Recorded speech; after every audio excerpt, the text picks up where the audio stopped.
Okay, so kind of put you to sleep, right? Listen to my recording. So if you're interested in the equation of this plane, then this is how you would describe this row space. So row space is a subspace of R3. It is a plane, and the plane can be given in this form. And if you were to graph this in some graphing program, you'll actually see that plane, and that's plane going through the origin. And these two vectors are on that plane. So that's a row space. It's two-dimensional.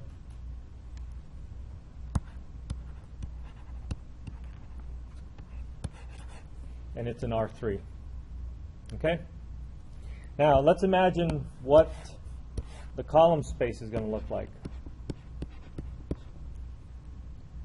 So the column space is basically the same thing. It takes all the columns and treats them as vectors. And so the column space would be the span of these three vectors. We've got 1, 1, 0, 1, negative 1, 1. Okay? Now, just by looking at it, you can kind of, some things should be going through your mind. Are things going through your mind? Yes. Like what I'm going to have for dinner and stuff like that? Or this is in R2 and there's three vectors. What's going through your mind? Got to go pick up my kids. So what? What's going through your mind?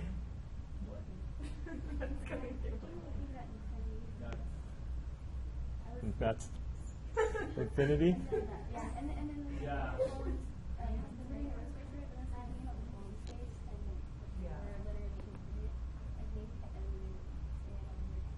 Okay. So, do you, A is this right here. So A is this, and I just literally just took these columns and pretended that they were vectors, or made them into vectors. And now I have three vectors in R2. So, three vectors in R2. Can you imagine? R2 is something that you can visualize. You can look at your piece of paper, and then that's R2. Okay. If you draw three vectors in R2, are those three vectors going to be linearly independent? So automatically, you have an issue, right? So they're not going to be all linearly independent. Is that cool? Did that go through your mind? No. Okay. So that would add a third dimension, and then now we can't do that in R2. So we're stuck in R2. We have three vectors. We know, should know, please know. Yep.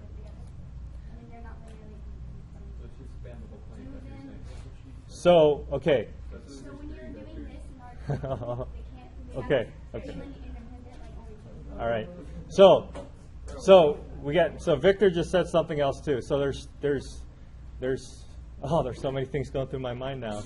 I got to go pick up my kids. So, first of all, we're in R2. Second of all, there's three vectors in R2. So, from that, we should know that one of those vectors is linearly dependent with the other two vectors. And it's quite possible, not in this case, but it is a possibility that all three vectors are linearly independent, which means they're all pointing in the same direction. Is that the case here? No. That's not the case here. So these three vectors, two of them will probably be linearly independent. And what did you say? Span the whole plane. It should span all of R2. Okay? So let's see if we can write that down. So these are all linearly dependent if we consider all three of them. If we take two of them, and the first two would probably be fine, these two are linearly independent. And if we have two vectors that are linearly independent in R2, you automatically have to span everything, the two-dimensional everything in R2, which means that's the whole plane.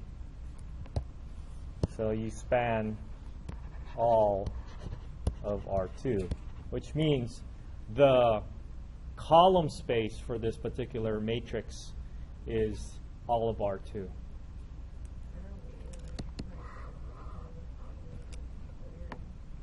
Well, if it's all of R2, there's no point. It's every single thing that's in that plane, and so you don't need to write. Well, you can write it as S times 1, 1 plus T times 0, 1. But that's just the same thing. That's everything. Whereas this plane over here, there's going to be some things in R3 that you're not going to hit because you're only stuck on that plane. Here, you're going to hit everything in R2. In fact, if this is all of R2, this is probably equivalent to saying 0, 1 plus negative 1, 1 and all the linear combinations possible. Right? So if I happen to have chosen the first two vectors, what if I chose the last two vectors? That should still span all of R2. Well, if I chose the first, as long as they're linearly independent, are they? Yes. Then it would still be okay. But yeah, if you had one that's 2, 2 that's linearly independent with just one of them, then that probably won't work. But then it would be all of R. It's still all of R2, yeah. As long as you take any two vectors that are linearly independent, then you're going to span all of R2. Which means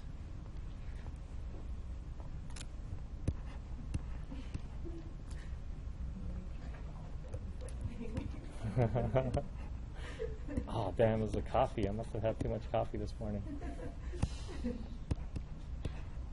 If I take any two vectors, as long as they're linearly independent, it's going to span all of R2.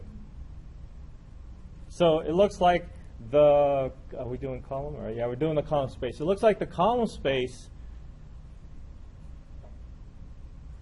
can be spanned by these two vectors. Now, why did I choose those two vectors? They're like the I and the U and the J. U, I and J. I did So these are, do you remember what they're called more officially? What?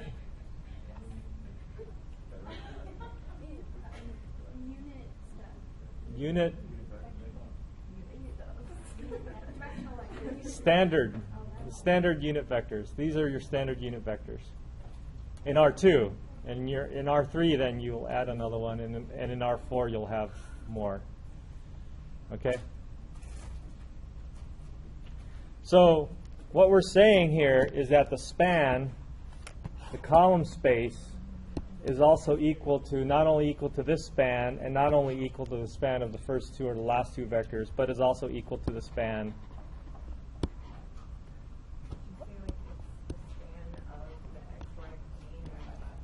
Well, technically, our span for us is an actual mathematical term where if we say span parentheses and we list down the vectors, then we're looking at the span of those vectors.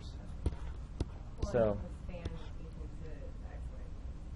yeah, or all of Rn or R2.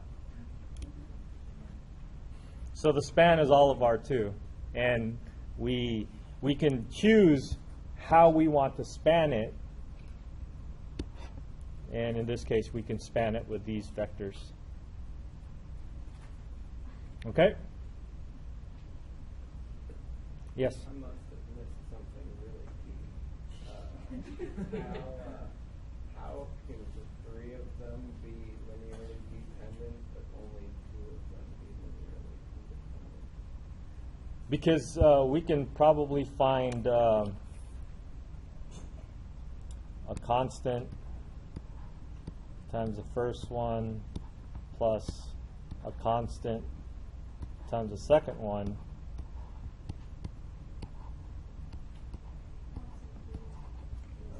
to make it equal to that.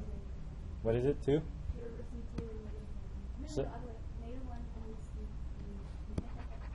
So if C1 was -1 and C2 was 2, then this would equal to that, which means now I have written this as a linear combination of the other two, which means it's linearly dependent. But if I just take a look at these two, the only way I can do C1 and C2 and make it equal to 0 is that if both C1 and C2 are 0. And that's the aforementioned thing that should have been running through our heads. I don't know what should be running through your heads anymore. Whatever. Okay, so we have the idea of row space and column space, and spent way too long on it. So now let's extend the ideas that we have for row space and column space, and let's take a look at this first theorem, or this is probably a third theorem in this section. So if you have a matrix that is row equivalent, then the row space of B is the same as the row space of A.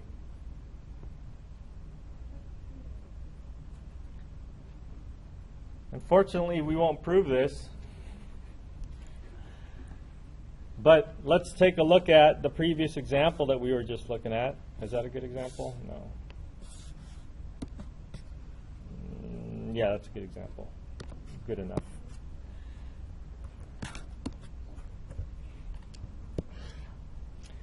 Let's take a look at this example, and we know that if this is equal to A, we saw from last time that the row space of A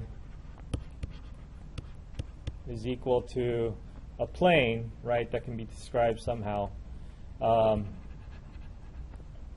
which is going to be the span of 1, 0, -1. That's the first row. And 1, 1, 1. That's the second row. Okay? Now, what have we been doing with matrices? We have been row reducing. We've been row reducing matrices since we started class. So let's do a row reduction problem here.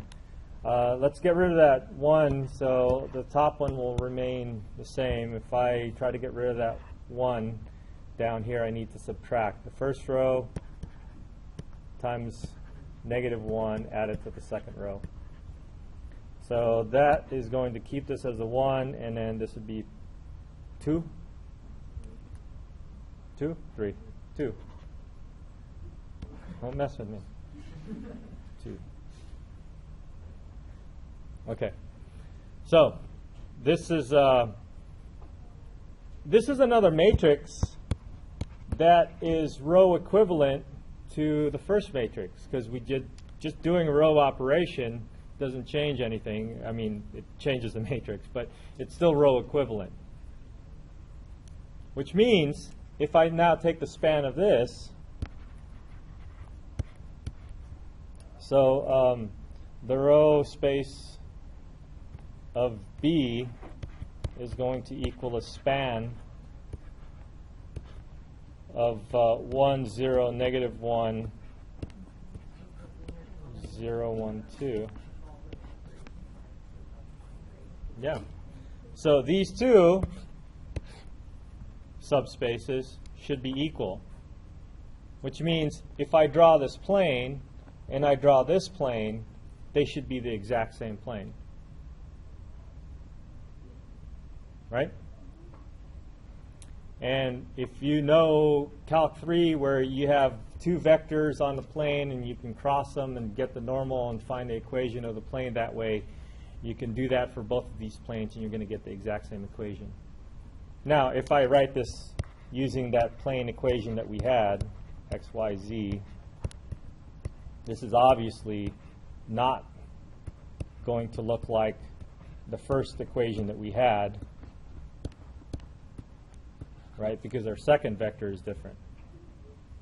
But the point is that this is still on the plane, and this is still going to be the same plane.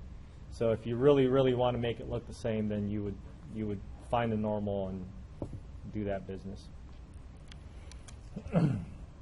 Okay, so these two are equal. That's what this theorem is saying.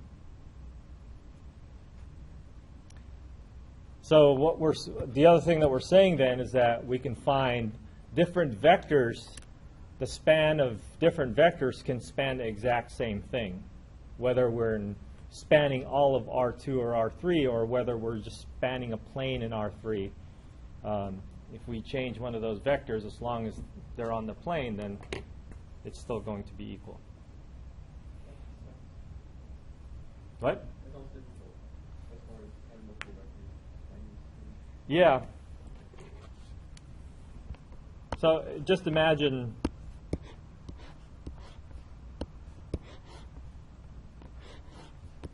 this is your plane. So maybe you have these two vectors on the plane, and then you have another two vectors. As long as they're on the plane, then they're spanning the same plane. Now, if you lift off the plane,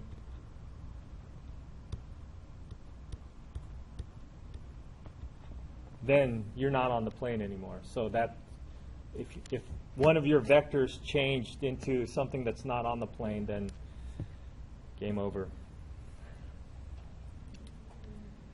Okay. All right, let's now take a look at this next theorem.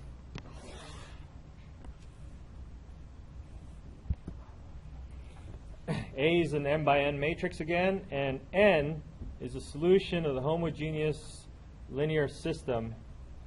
Then n is a subspace of Rn. Capital N is a subspace of R little n. Boy, for an m by n matrix. All right, well, what's that mean? Fortunately, we have a nice, easy matrix to deal with. Again, this matrix is a 2 by 3 matrix, so we're looking at the n subspace that they're. Maybe I should just say what n is. N is called the null space. That's a definition that follows this theorem in the book, but I think I should precede this theorem with that definition. So, can you go over again what are subspaces? Subspaces are spans of vectors.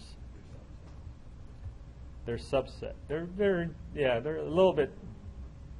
They have more restrictions than subsets.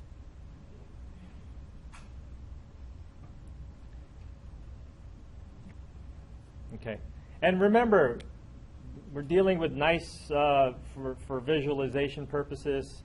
A subspace in R2 is either a line going through the origin or all of R2. A subspace in R3 is either a line going through the origin, a plane going through the origin, or all of R3. So that's for visualization purposes. And so if we were to go to R4, a subspace in R4 would be a line going through the origin in the fourth dimension, or a plane going through the origin in fourth dimension, or a space going through the origin in the fourth dimension. Now, if you really think about that, that's really going to blow your mind. Wow. Yeah, there you go. So go to Colorado.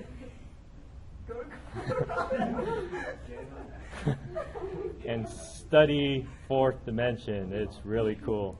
Let me tell you what. Anyways. So null space. A null space is going to be all the vectors that's going to make your matrix equal to 0. Okay? So if you have an m by n matrix, the null space is going to be a vector. So if we imagine a vector, if I multiply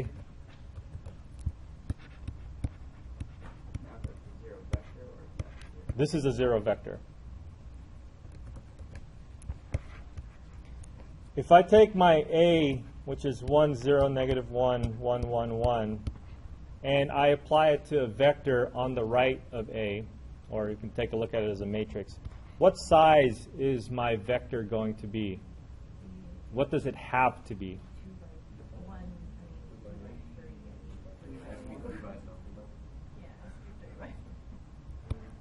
It has to be 3 by something. If I want to consider it as a vector, then it's going to have 1. So it's going to have to be 3 by 1. So you can use x, y, z, or x1, y1, x1, x2, x3. Let's use x, y, z.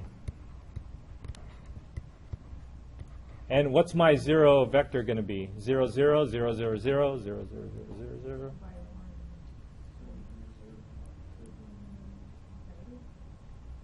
Two by 1.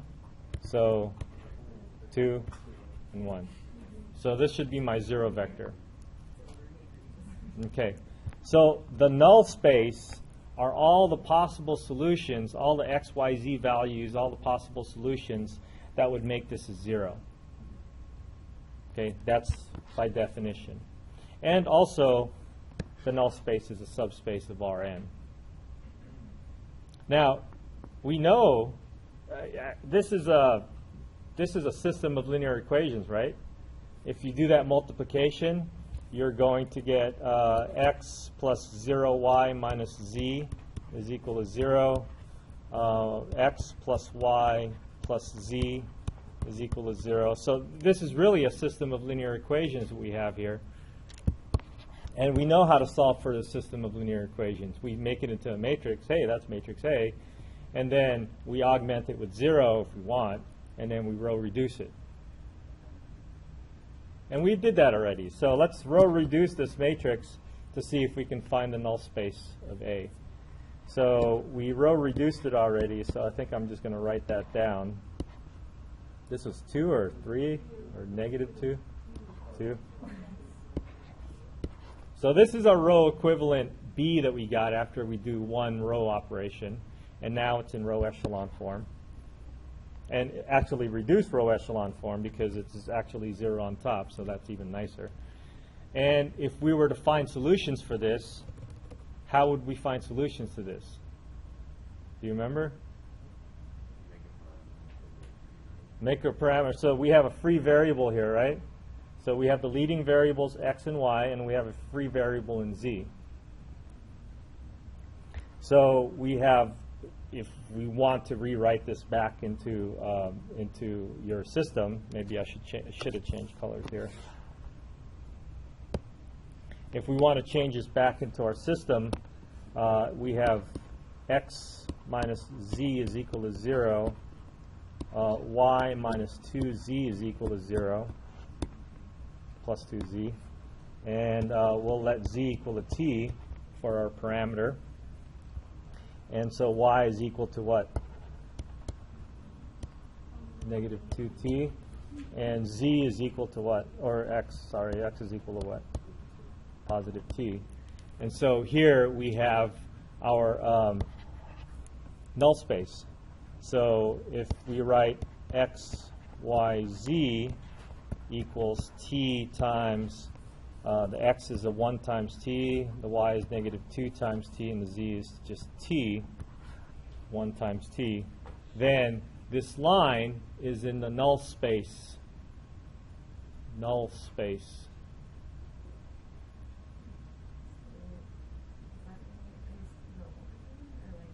Well, as long as there's no other vector in front here that's not being multiplied by anything, this is going to be a line that goes through the origin. So it is a subspace of R what? N is equal to what here? 3.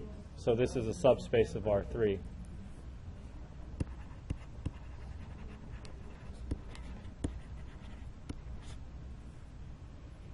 Okay? Are you hanging on here? Yeah. So what is the null space? Those two words are The two words are oxymorons. So it's called a null space because what's null to you? Nothing, right? And a space is a mathematical term for us. So a null space is those vectors that give you nothing. No, it's right here. I underlined 0, 0 as a 0 vector. That's nothing. So the null space are these vectors that give you nothing. What's so funny? Doesn't that make sense? It doesn't make sense? We didn't find anything. Well, we did. We found the null space is going to be this line, or we can say that the null space is going to be the span of this vector that we just found, 1, negative 2, positive 1. So the null space in this case is a one-dimensional space in R3. And that means any of this would work. So if I let t equal 100,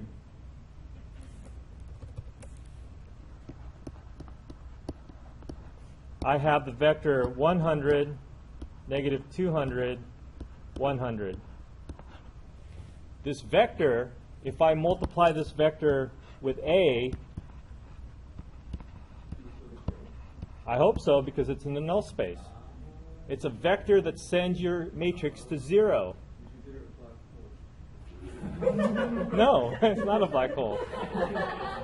It's just the null space. Okay, so if you were to multiply this, you're going to go to 0, and I hope that's not what you got in your quiz. So this is the null space. Okay, this is an example of something that's in the null space. Any multiple of 1, negative 2, 1 in 3 dimensions is part of your null space.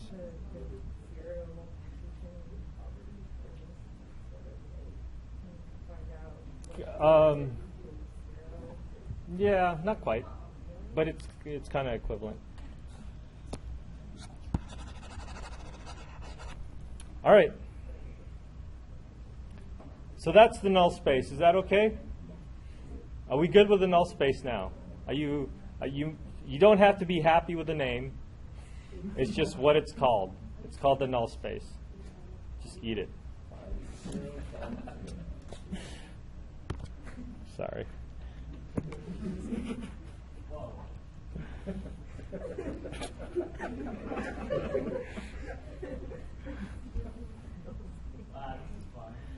This is lots of fun.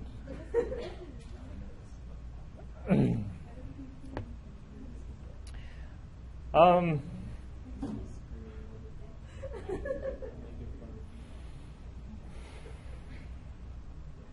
right. There's this other theorem that I don't really care much about. It's something that we've already known, except it's putting it in a different context. And so since we don't have the appropriate parameters, I'm just going to skip over that and go into a definition of a basis. So we have a subspace of Rn. A basis is going to be a set of vectors that spans S. Wait, that's the definition of a vector, of a subspace, right? A subspace is going to be a collection of vectors that span something. The difference is the basis has to have vectors that are linearly independent. No matter what. I just have to make sure. No matter what. Well, a line is a space. So, okay, so remember that when I say subspace in R2 is either a line passing through the origin or all of R2. A subspace in R3 is either a line going through the origin, a plane going through the origin, or all of R3. Okay, so when I say space, you got to think either line or plane or space or hyperspace in 4 dimensions or 5 dimensions or whatever. It's just a space. It's a collection of vectors that span something, and it has to go through the origin. So because it's a space, it has to have 2 points. So it has to be at least a line. Well, Or could it just be 0, 0, and just have right. So remember that 0, 0, the origin in R2 and R3 and Rn for that matter, is also a subspace. So technically we need to consider that as also a space.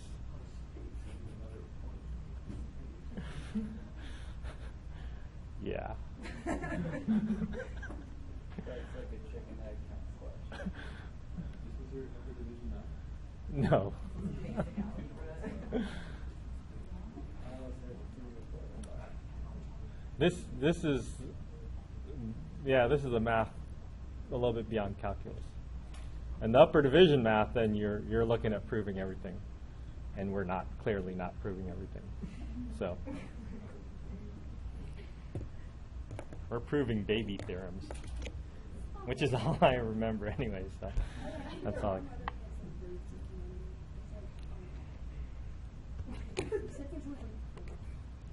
Okay, so let's take a look at the example with the matrix A that we were working on, and back over here when we were establishing the column space, we said that the column space of matrix A is a span of 3 vectors. We said that, right? So let's say it again.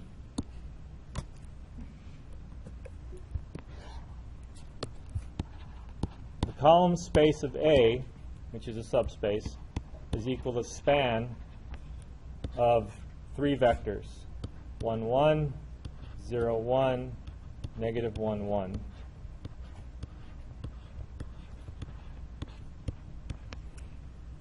That's column space. Now, a basis for a subspace is a set of vectors that are span the same space that are linearly independent.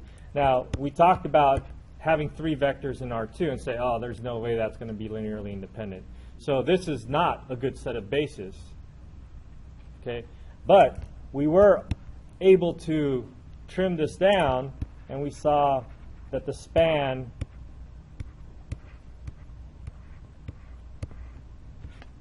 of the first 2 vectors span everything that we need to span in R2 in this case. So, well, before going there, we have another set of bases. So these, a basis for a subspace S is a set of vectors that span S and are linearly independent. So the span of these 2 vectors is the same thing as the span of this column A that we're looking at, and these 2 are linearly independent. So therefore, the vectors 1, 1 and 0, 1 would make a basis. Let's put this in a set, is a basis for column A, which happens to be R2, but that's a different story. So as long as those 2 vectors are linearly independent and they span the same space, we can say that these 2 vectors are a basis for that space. No, there's nothing unique about basis. We don't say that they're unique because we can have an infinite number of different basis vectors here. For this case, because we're spanning something in 2 dimensions. Yeah. Then you would need 3. Yeah. So the number of basis vectors, which doesn't say here yet, the number of basis vectors will kind of dictate how many dimensions your space is. So in R3, if we're spanning a plane, how many basis vectors do we need? We need 2 because a plane is a 2-dimensional thing in R3. So as long as those 2 vectors are linearly independent, then we have a basis for that plane.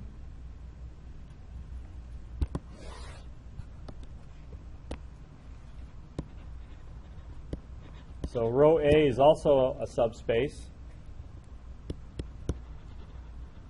And we said that this span of the rows 1, 0, negative 1, 1, 1, 1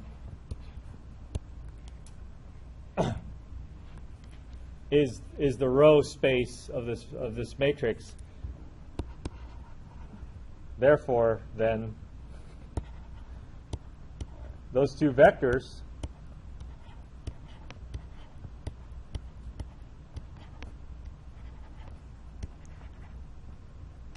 is our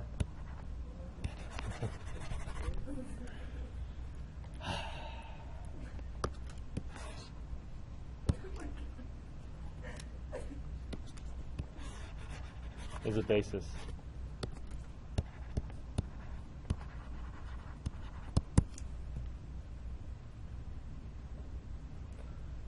Okay? Any questions? So that's what a basis is. If I were to add another vector here, never mind. I don't know what I was going to say anyways. Okay, so that's what a basis is. Any questions about a basis? So a basis is a set of vectors that span the whole thing. They're linearly independent, and it's not unique. It has to have the same dimension as the space that you're looking at. What's the point of finding the basis is that if you want to represent all the other points or vectors in your subspace, then it would be good to have a good basis vectors that's easy to navigate around. And we'll see later on that vectors, unit vectors that are orthogonal to each other will be the best kinds of vectors to deal with. All right.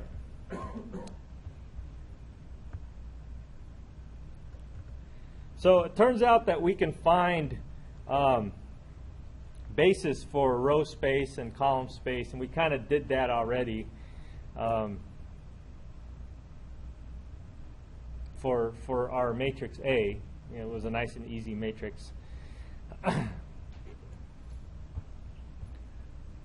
So let me go back to this example. This is our matrix A. We have a basis for the column space. We have a basis for the row space.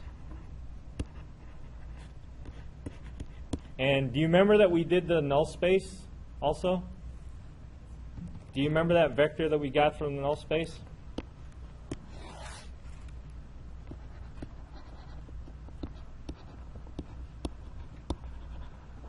We only got one vector for the null space, right? What was it?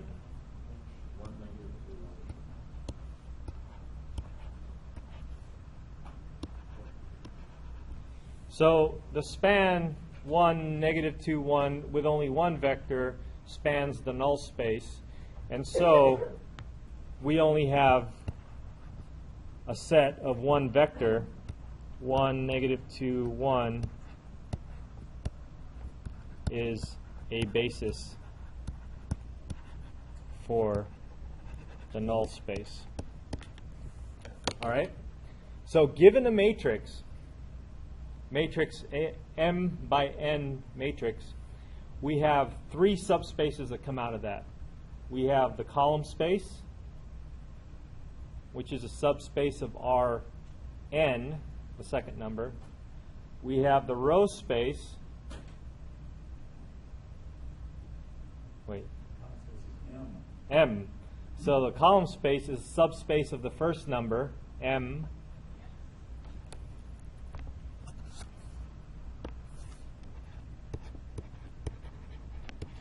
You remember my notation for subspace? I should just call it SS. But SS might be, never mind. So subspace is in R2. It's Rn. Wait. 2 by 3, yeah. Rm. It's the first number of the matrix, M. The row space is a subspace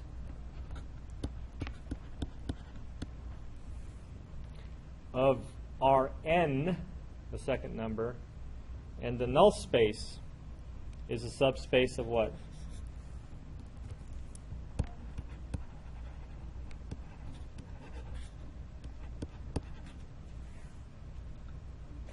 R3.